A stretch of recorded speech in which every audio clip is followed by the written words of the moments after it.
బండి భగీరథు అరెస్ట్ కాకముందు జరిగితే చాలా బాగుండేది. అరెస్టు అయిన తర్వాత మళ్ళీ మనం ఈరోజు ఈ చర్చని చేసుకుంటా ఉన్నాం. చాలా విషయాన్ని బట్టి అందరూ మాట్లాడింది కాబట్టి ఈ దేశవ్యాప్తంగా గత 12-13 సంవత్సరాలుగా మహిళల మీద దాడులు, అత్యాచారాలు, హత్యలు విపరీతంగా పెరిగిపోయి క్రైమ్ అగెన్స్ట్ ఉమెన్ ఎంత ఉంది అనే విషయాన్ని crime records bureau of India వాళ్ళు ఇచ్చిన గణాంకాల ప్రకారంగా 2022లో 4,45,000 సంఘటనలు మహిళల మీద జరిగితే దాడులు, అత్యాచారాలు. అది 2025 నాటికి 6 లక్షలకు పైగా పెరిగింది. అంటే ప్రతి సంవత్సరము మహిళల మీద దాడులు, దౌర్జన్యాలు, అట్రాసిటీస్ పెరుగుతూనే ఉన్నాయి. అదే స్థాయిలో ఎస్సీ ఎస్టీల మీద కూడా పెరుగుతూ వస్తుంది. నరేంద్ర మోడీ ప్రభుత్వము, కాంగ్రెస్ ప్రభుత్వము, ఏదైనా సరే, ప్రభుత్వాలు ఏవైనా సరే,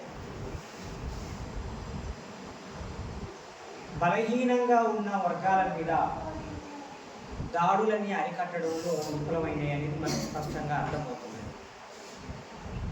అంటే కాంగ్రెస్, బీజేపీ ఏతర ప్రభుత్వాలు ఉన్న రాష్ట్రాల్లో కూడా ఆడవాళ్ళ మీద, అదేవిధంగా ఎస్సీ ఎస్టీల మీద దాడులు జరగడము, అవి తీవ్రంగా జరగడం అనేది కూడా మనం చూస్తాం. కేసీఆర్ 10 సంవత్సరాల పాటు మన తెలంగాణని పాలిస్తే కేసీఆర్ హయాంలో చాలా భయంకరమైన దాడులు, దౌర్జన్యాలు మహిళల మీద జరిగింది. లాస్ట్ బహుశా కేసీఆర్ అధికారాన్ని కోల్పోవడానికి ముందు మరియమ్మ లాకప్ డెత్, మరియమ్మని పోలీసులే చిత్రహింసలు పెట్టి చంపేయడం అనేది జరిగింది. మహిళలకి రక్షణ లేకుండా పోయింది, ఆడపిల్లల మీద అత్యాచారాలు పెరిగాయి, ప్రభుత్వము సరిగ్గా చర్యలు తీసుకోవట్లేదు అన్న ఆగ్రహము కాంగ్రెస్ పార్టీకి సానుకూలంగా మారడానికి కారణం. కాంగ్రెస్ పార్టీ అధికారంలో లేనప్పుడు మహిళల రక్షణ గురించి మాట్లాడుతుంది, బలహీన వర్గాల అభివృద్ధి గురించి మాట్లాడుతుంది, అన్నీ మాట్లాడుతుంది. కానీ అధికారంలోకి వచ్చిన తర్వాత మాత్రం మళ్ళీ ఆ పార్టీ సంపన్న పెట్టుబడిదారి భూస్వామ్య పాలక వర్గాల కోసం పనిచేయడమే మనం చూస్తాం. ఇవాళ రేవంత్ రెడ్డి ప్రవర్తన, బండి భగీరథ విషయంలో ఆయన వ్యవహరించిన తీరు కూడా గతంలో కాంగ్రెస్ పార్టీ ప్రవర్తనకి ఏమి భిన్నంగా లేదు. రేవంత్ రెడ్డికి నరేంద్ర మోడీతో సత్సంబంధాలు ఉన్నాయని చాలా స్పష్టంగా అందరికీ బహిరంగంగా తెలిసింది. అట్లాగే బండి సంజయ్ తోటి, కిషన్ రెడ్డి తోటి, అసదుద్దీన్ ఓవైసీ తోటి, ఎవరైతే ప్రధానమైన ప్రతిపక్షం ఉన్నది అని అనుకుంటున్నామో అందులో ఉన్న ముఖ్యమైన నాయకులందరితో సంబంధాలు ఉన్నాయనేది అందరికీ తెలిసిన విషయం. కానీ ఆయన నోటికుండా చాలా భయంకరమైన అబద్ధాలు చెప్పడం అనేది మనం చూస్తున్నాం. ఈ క్రమంలో మొత్తం తెలంగాణ సమాజం ఎట్లా స్పందించింది అనేది కూడా చూస్తే మనకి ఇంకా కొంత ఆశ మిగిలే ఉంది. తెలంగాణలో ఉన్న సమాజము పాలక పార్టీలతో సంబంధం లేకుండా అన్ని వర్గాల ప్రజలు ఆ బాధితురానికి అండగా నిలబడ్డారు, ఒత్తిడి చేసిరు, రోడ్ల మీదకి వచ్చిరు, సోషల్ మీడియా ద్వారా తమ నిరసనని వెలగట్టారు. అందువల్ల అనివార్యంగా రేవంత్ రెడ్డి మీడియా ముందుకు వచ్చి సంజాయిషి ఇచ్చుకునే ఒక పరిస్థితిని తెలంగాణ సమాజం కల్పించింది. ఆయన ఇచ్చిన సంజాయిషిలో కూడా అది సంజాయిషిలాగా లేదు, జనాల్ని మాయ చేయడం, మభ్యపెట్టడం లాగానే ఉన్నది. బాధితురాలు వచ్చి కంప్లైంట్ ఇవ్వగానే గంటలో ఎఫ్ఐఆర్ తీసుకున్నామని అది అబద్ధం. 6-7 గంటలు ఆమెని పోలీస్ స్టేషన్లో ఆ బాధితురాలి తల్లిని, తండ్రిని ఇద్దరిని కూర్చోబెట్టి విసిగించి ఆఖరిగా చివరికి రాజీ కుదర్చడం సాధ్యం కాక మాత్రమే ఎఫ్ఐఆర్ చేశారు. మే 8వ తారీఖు నాడు ఎఫ్ఐఆర్ చేస్తే మే 17వ తారీఖు నాడు ఆయన అరెస్ట్ చేశారు. అంటే వారం రోజులు ఆయన్ని అరెస్ట్ చేయకుండా ఆపింది ఎవరు? అయితే కేంద్రంలో ఉన్న నరేంద్ర మోడీ అయినా ఆపాలి, లేదా రాష్ట్రంలో ఉన్న రేవంత్ రెడ్డి అయినా ఆపాలి. 5 టీముల్ని పంపించాము, మేము వెతుకుతున్నాం, దొరుకుతలేడు, త్వరలో దొరకబడతాం అని అన్నాడు. అదే మీడియా ఇంటర్వ్యూలో బండి సంజయ్కు సలహా ఇచ్చాడు, ఇప్పటికైనా సరే నీ కొడుకుని తీసుకొచ్చి నువ్వు అప్పగించు అని. ఆయన చెప్పిన ప్రకారంగానే బండి సంజయ్ తన కొడుకుని తీసుకొచ్చి పోలీసులకి అప్పగించాడు. కానీ పోయిన పరువును కూడబెట్టుకోవడానికి పోలీసులు అప్పా జంక్షన్లో బండి బయలుదేరి పారిపోతా ఉంటే మేము పట్టుకున్నామని చెప్పి ఒక కట్టుకథని అల్లేదు. ఆ కట్టుకథ మీడియాలో వస్తున్న సమయంలోనే బండి సంజయ్ లేఖ ఒకటి సర్క్యులేషన్లోకి వచ్చింది. ఆ లేఖ ప్రకారంగా తానే వాలంటీర్గా తన కొడుకుని పోలీసులకు అప్పగిస్తున్నట్టు, న్యాయం మీద తనకు ఇంకా నమ్మకం ఉందని, కొంతమంది అడ్వకేట్లు ముందస్తు బెయిల్ వస్తుందని, ఆయన తప్పు చేయలేదు కాబట్టి అరెస్టు కాకుండా మనం ఒక ఆర్డర్ తెచ్చుకునే అవకాశం ఉందని సలహా ఇచ్చినందువల్ల ఆయన కొడుకుని పోలీసులకు అప్పగించడంలో కొంత జాప్యం జరిగింది అని చెప్పి ఆయన సమర్థించుకున్నాడు. ఇదంతా చూస్తే రేవంత్ రెడ్డి, బండి సంజయ్ ఇద్దరు కలిసి ఆడిన నాటకంగా మనకు అర్థమవుతుంది. అంటే నేను అరెస్ట్ చేయను, ఈలోపు నువ్వు హైకోర్టుకు వెళ్ళి యాంటిసిపేటరీ బెయిల్ తెచ్చుకో, ఇది వాళ్ళ మధ్య ఉన్నటువంటి ఒప్పందం. దానికి తగ్గట్టుగానే రాష్ట్ర ప్రభుత్వం నియమించినటువంటి పబ్లిక్ ప్రాసిక్యూటరు చాలా అసమర్థమైన వాదనలు వినిపించింది. ఆయన మొత్తంగా ఆ గంటన్నర జరిగిన ఆర్గ్యుమెంట్లో ఆ పబ్లిక్ ప్రాసిక్యూటరు గట్టిగా 2 నిమిషాలు కూడా వాదన వినిపించింది. ఆ విక్టిమ్ పెట్టుకున్న అడ్వకేట్ లేకపోతే బండి భగీరథకి యాంటిసిపేటరీ బెయిల్ ఇచ్చేది. ఆయన మనల్ని అందరినీ చూసి నవ్వేవాడు. ఆయనని సమర్థించే అటువంటి ఆ ఆర్ఎస్ఎస్ బీజేపీ వర్గం అంతా కూడా ఈ తెలంగాణ సమాజాన్ని ఒక జోకర్ లాగా మార్చేసేవాడు. అందువల్ల రాష్ట్ర ప్రభుత్వానికి మహిళలని కాపాడడంలో చిత్తశుద్ధి లేదని, మైనర్ బాలికల్ని కాపాడడంలో చిత్తశుద్ధి లేదనేది మనకి చాలా స్పష్టంగా అర్థమవుతుంది.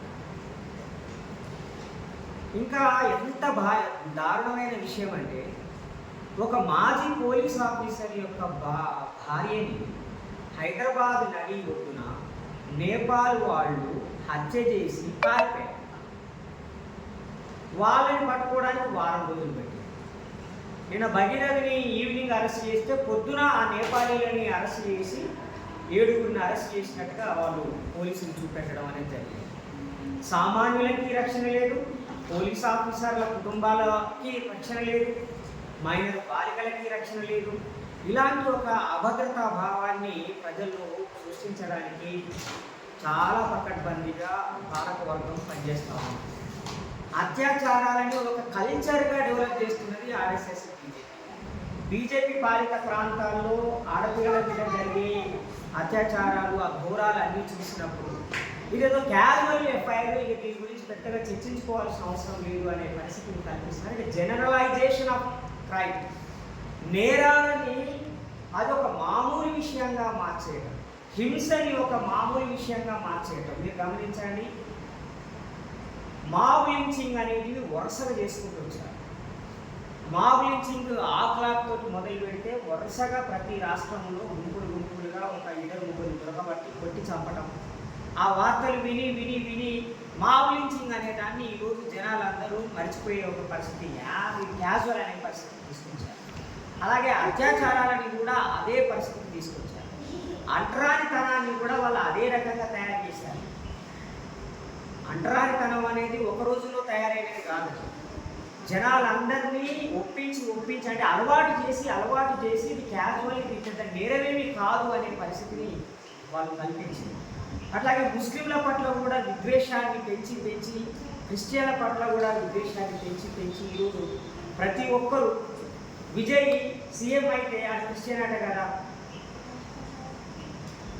హిందూ మతంలో ఉండే లోయర్ క్లాస్ బీసీలు, మంగళూరు, సాకలోళ్ళు, విజయ్ క్రిస్టియన్ అట కదా, క్రిస్టియన్ అయితే సీఎం కాకూడదా?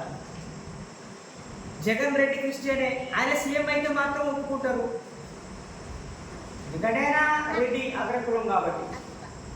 అందువల్ల ప్రతి దాన్ని కూడా మతం కోణంలో చూసే ఒక వాతావరణాన్ని వాళ్ళు పెంచి పోషించేది. అంటే మత దృక్పథం నుంచి చూడడానికి ఒక మెథడాలజీగా వాళ్ళు డెవలప్ చేశారు. అది ఇంతకుముందు లేదా అంటే ఆ మెథడాలజీ ఉన్నది, కానీ దానికి ఇంత యాక్సెప్టెన్స్ లేదు.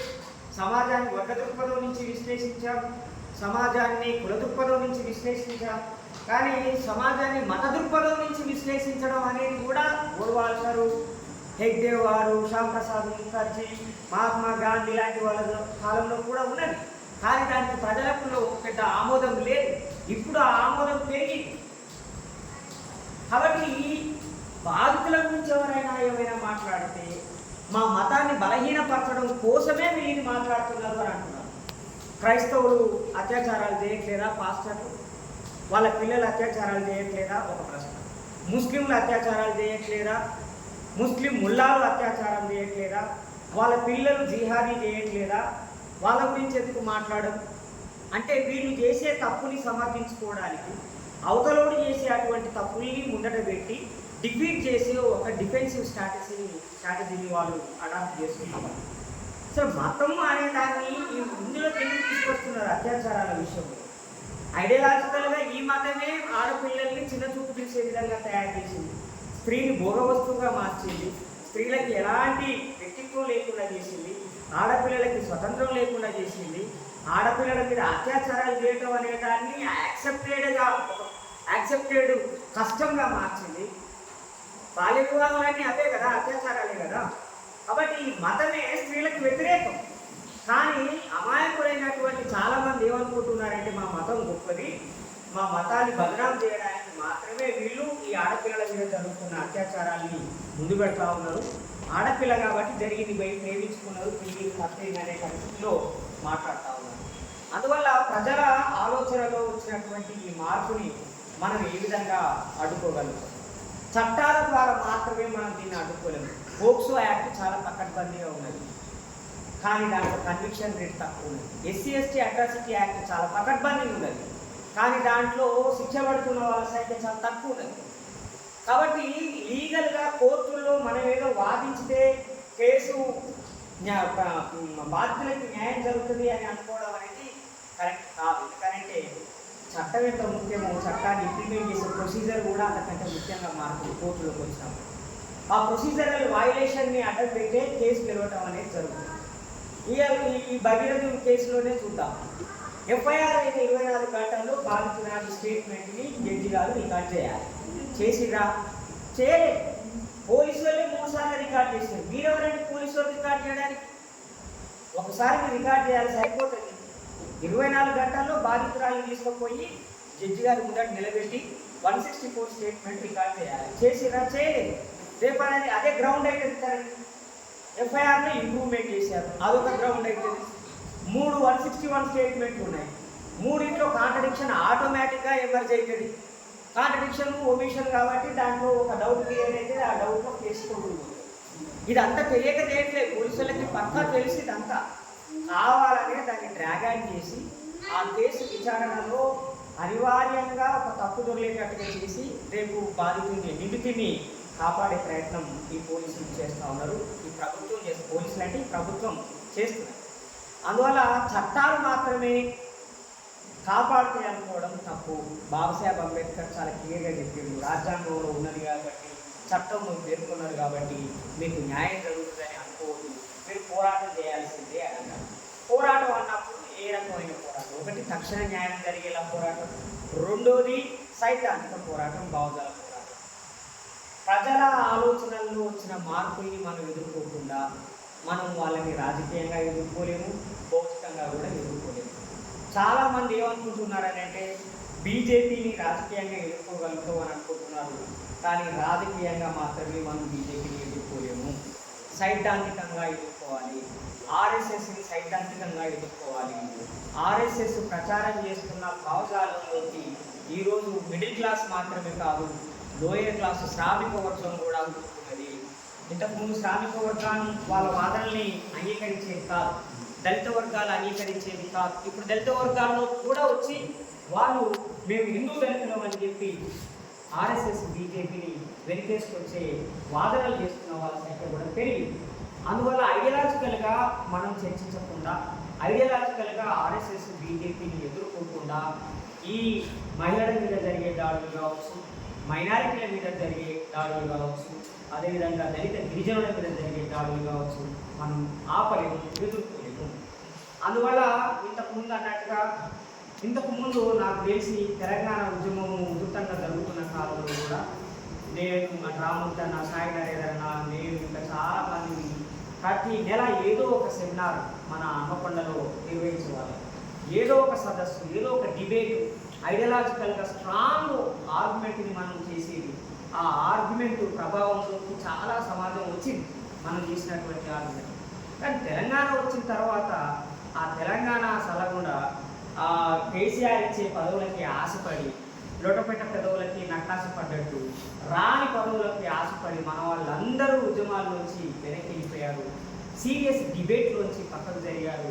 ఫలితంగా వాళ్ళ యాక్టివిటీ పెరిగింది, వాళ్ళ ఐడియాలజికల్ యాక్టివిటీ పెరిగింది. మనం అంత కన్స్ట్రక్టివ్గా పనిచేయలేకపోతాము. మీరు ఇదే గ్రౌండ్లోకి రండి. పొద్దుగాల ఆర్ఎస్ఎస్ వాళ్ళు ఇంకా రకరకాలైన ధ్యానం గ్రూపులు, యోగా గ్రూపుల పేరు మీద వాళ్ళు మహిళల్ని ఆర్గనైజ్ చేస్తారు, పురుషుల్ని ఆర్గనైజ్ చేస్తారు. కాకతీయ యూనివర్సిటీకి వెళ్తే అక్కడ ఒక 5-6 గ్రూపులు నేను చూస్తున్నా. రోజు కాకతీయ యూనివర్సిటీ వాకింగ్ పోతా. యూనివర్సిటీలోకి వాకింగ్ వచ్చే వాళ్ళలో 80% ఆర్ఎస్ఎస్ వాళ్ళు ఉంటారు. 80%. 10% లెఫ్ట్ ఐడియాలజీ వాళ్ళు ఉంటారు. ఇక మిగతా 10% ఏ ఐడియాలజీ లేని మామూలు జనాలు. వాళ్ళు ప్రతి 5 మీటర్లకు ఒక గుంపు చాలా సీరియస్గా నరేంద్ర మోడీ రాజకీయాల్ని, ముస్లిం రాజకీయాల్ని డిస్కస్ చేసుకుంటా వాకింగ్ చేసుకుంటారు. ఇంకో గ్రూప్ అక్కడ భారత్ మాతాకి జయకి, ఇంకొక గ్రూప్ 2 గ్రూపులు యోగా చేస్తూ ఉంటారు. కాబట్టి వాళ్ళకి గుడి ఒక ఆధ్యాత్మిక కేంద్రము, దాంతోపాటు ఒక సైద్ధాంతిక కేంద్రము. ఆరోగ్యము వాళ్ళకు ఒక సైద్ధాంతిక ఉద్యమము, రాజకీయ ఉద్యమము, ఆధ్యాత్మిక ఉద్యమం. మనకేమున్నది? మనకి ఏం లేదు, ప్రోగ్రామే లేదు మనకి. ఒరిజినల్ కరాటే మాస్టర్ ఉన్నాడు మా మూడు నేర్పుతామంటే ఎవరు రాదు. మన వెళ్ళాన ధ్యానం నేర్పుతా రండి రండి అని వచ్చుకున్నాడు. పాపం ఆన్లైన్ క్లాస్లో ఒక 4 రోజులు నడిపాడు. ధ్యానం నేర్పుతా అంటే వచ్చుకోడు ఉన్నాడు. కనీసం ఎక్సర్సైజ్ చేస్తాం, మేము మామూలు ఎక్సర్సైజ్ నేర్పుతాం రమ్మంటే మన వాళ్ళు రాడు. ఇక మన ఆడవాళ్ళని అయితే కంప్లీట్గా చర్చిలకి గుళ్ళకు వదిలేసేది. లేకపోతే వాళ్ళు భక్తి కార్యక్రమాలు చూస్తూ ఇంట్లో భక్తి ఎట్లా చేయాలి, పూజ ఎట్లా చేయాలనే పనిలో నిమగ్నమైపోయింది. కాబట్టి మనము ఒక స్పష్టమైన కల్చరల్ ప్రోగ్రామ్ని డిజైన్ చేసుకోకుండా మనము ఆ ఆర్ఎస్ఎస్ బీజేపీ వర్క్ని ఎదుర్కోలేము. కాబట్టి ఆ దిశగా బౌద్ధం అని అంటే ఆ బౌద్ధంలో ఏదో కొద్దిసేపు మీటింగ్ చేయడం కాదు. బౌద్ధ కల్చర్ని డెమోక్రటైజ్ చేయాలి, లిబరలైజ్ చేయాలి. ఆ ట్రెడిషనల్ బ్రాహ్మణికల్ ప్రాక్టీసెస్ అన్నింటినీ పక్కకు పెట్టి క్రిస్టియన్ల లాగా పనిచేయాలి. బాబాసాహెబ్ అంబేద్కర్ అదే చెప్పింది 1956లో. క్రిస్టియన్స్ శుక్రవారం నుంచి మొదలుకుంటే ఆదివారం వరకు ఒక చర్చి లాగా ఒక దగ్గర నిలబడి వాళ్ళు మంచి విషయాలు బోధించి ఒక సంఘాన్ని నిర్మించుకుంటారు. వాళ్ళు బుద్ధిస్టులు అట్లా పోయి ఆ బుద్ధుడు చెప్పిన బోధనలు చెప్పే వాళ్ళు ఎవరున్నారు? ఏది మళ్ళీ ఎవరికి చెప్తారా అంటే ఈ అంబేద్కర్ ఇట్లకి ఉద్యమాలు ఉన్న వాళ్ళకే మళ్ళీ బౌద్ధాన్ని నేర్పుతారు తప్ప ఈ బుద్ధిస్టులు ఎవరైతున్నారో వాళ్ళకి పోయి బౌద్ధం నేర్పే పరిస్థితి లేదు. అంటే ఫుల్ టైం బుద్ధిస్టులను తయారు చేయకుండా కూడా సాధ్యం కాదు. రెండోది బుద్ధిజం కూడా మోడర్నైజ్ కావాలి. అది కూడా ఇప్పుడున్న పరిస్థితులకి పూర్తిగా తగినట్టుగా లేదు, దాన్ని తయారు చేసుకోవాలి. ఇంగ్లీష్లో చెప్పాలి. అమెరికాలో 3 నెలలు పాదయాత్ర చేసింది. బ్రహ్మాండమైన చలిలో కూడా వాళ్ళు అద్భుతమైన పాదయాత్రని కొన్ని లక్షల మందిని మొబిలైజ్ చేశారు. ఎంత గొప్ప మార్పు అని ఇంగ్లీష్లో చెప్పింది కాబట్టి సాధ్యమే. ఇక్కడ మన వాళ్ళు ఆ పాలి భాషలో మంత్రాలు చెప్తారు. ఏమిటంటే అయ్యగారి మంత్రాల కంటే అధ్వానం ఉంటే ఈ మంత్రాలు మీకు అర్థం కాదు అంటే ఇట్లా అన్నందుకు సారీ తప్పదు. కానీ ఎందుకు నీకు ఆ పాలి మంత్రాలు ఎందుకు చచ్చిపోయిన భాషను బతికేయాలి? తెలుగులో చెప్పరాదు. దాని ముచ్చట తెలంగాణలో ఉన్న ముస్లింలు ఎందుకు సమాజం నుంచి ఐసోలేట్ అయ్యేది? తమిళనాడు, కేరళలో ఉన్న ముస్లింలు ఎందుకు ఐసోలేట్ కాలేదంటే వాళ్ళు నమాజు మలయాళంలో చదువుతారు, తమిళంలో చదువుతారు. వాళ్ళ ప్రేయర్ కూడా మలయాళంలో తమిళంలో ఉంటుంది. కాబట్టి ముస్లింలకు అట్లా వ్యతిరేకత సాధ్యం అయితే లేదు. ఇక్కడ ఈయనకి తెలుగు రాదు, ఈయన మొత్తం ఉర్దూలో చదువుతాడు, ఆ పరిచయంలో చదువుతాడు, ప్రేయర్ కూడా మన గురించి మంచిగా చెప్తాడు, వీళ్ళకి మంచి జరగాలని. కానీ అది మనకు తెలియని భాషలో చెప్తాడు.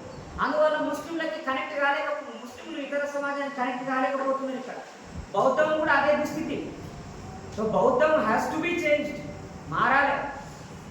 అట్లయితేనే ఒక కల్చరల్ వ్యవస్థని మనము నిర్మించగలుగుతామని తెలియజేస్తూ, మహిళల మీద జరిగే దాడులకి రాష్ట్ర ప్రభుత్వము బాధ్యత వహించాలి.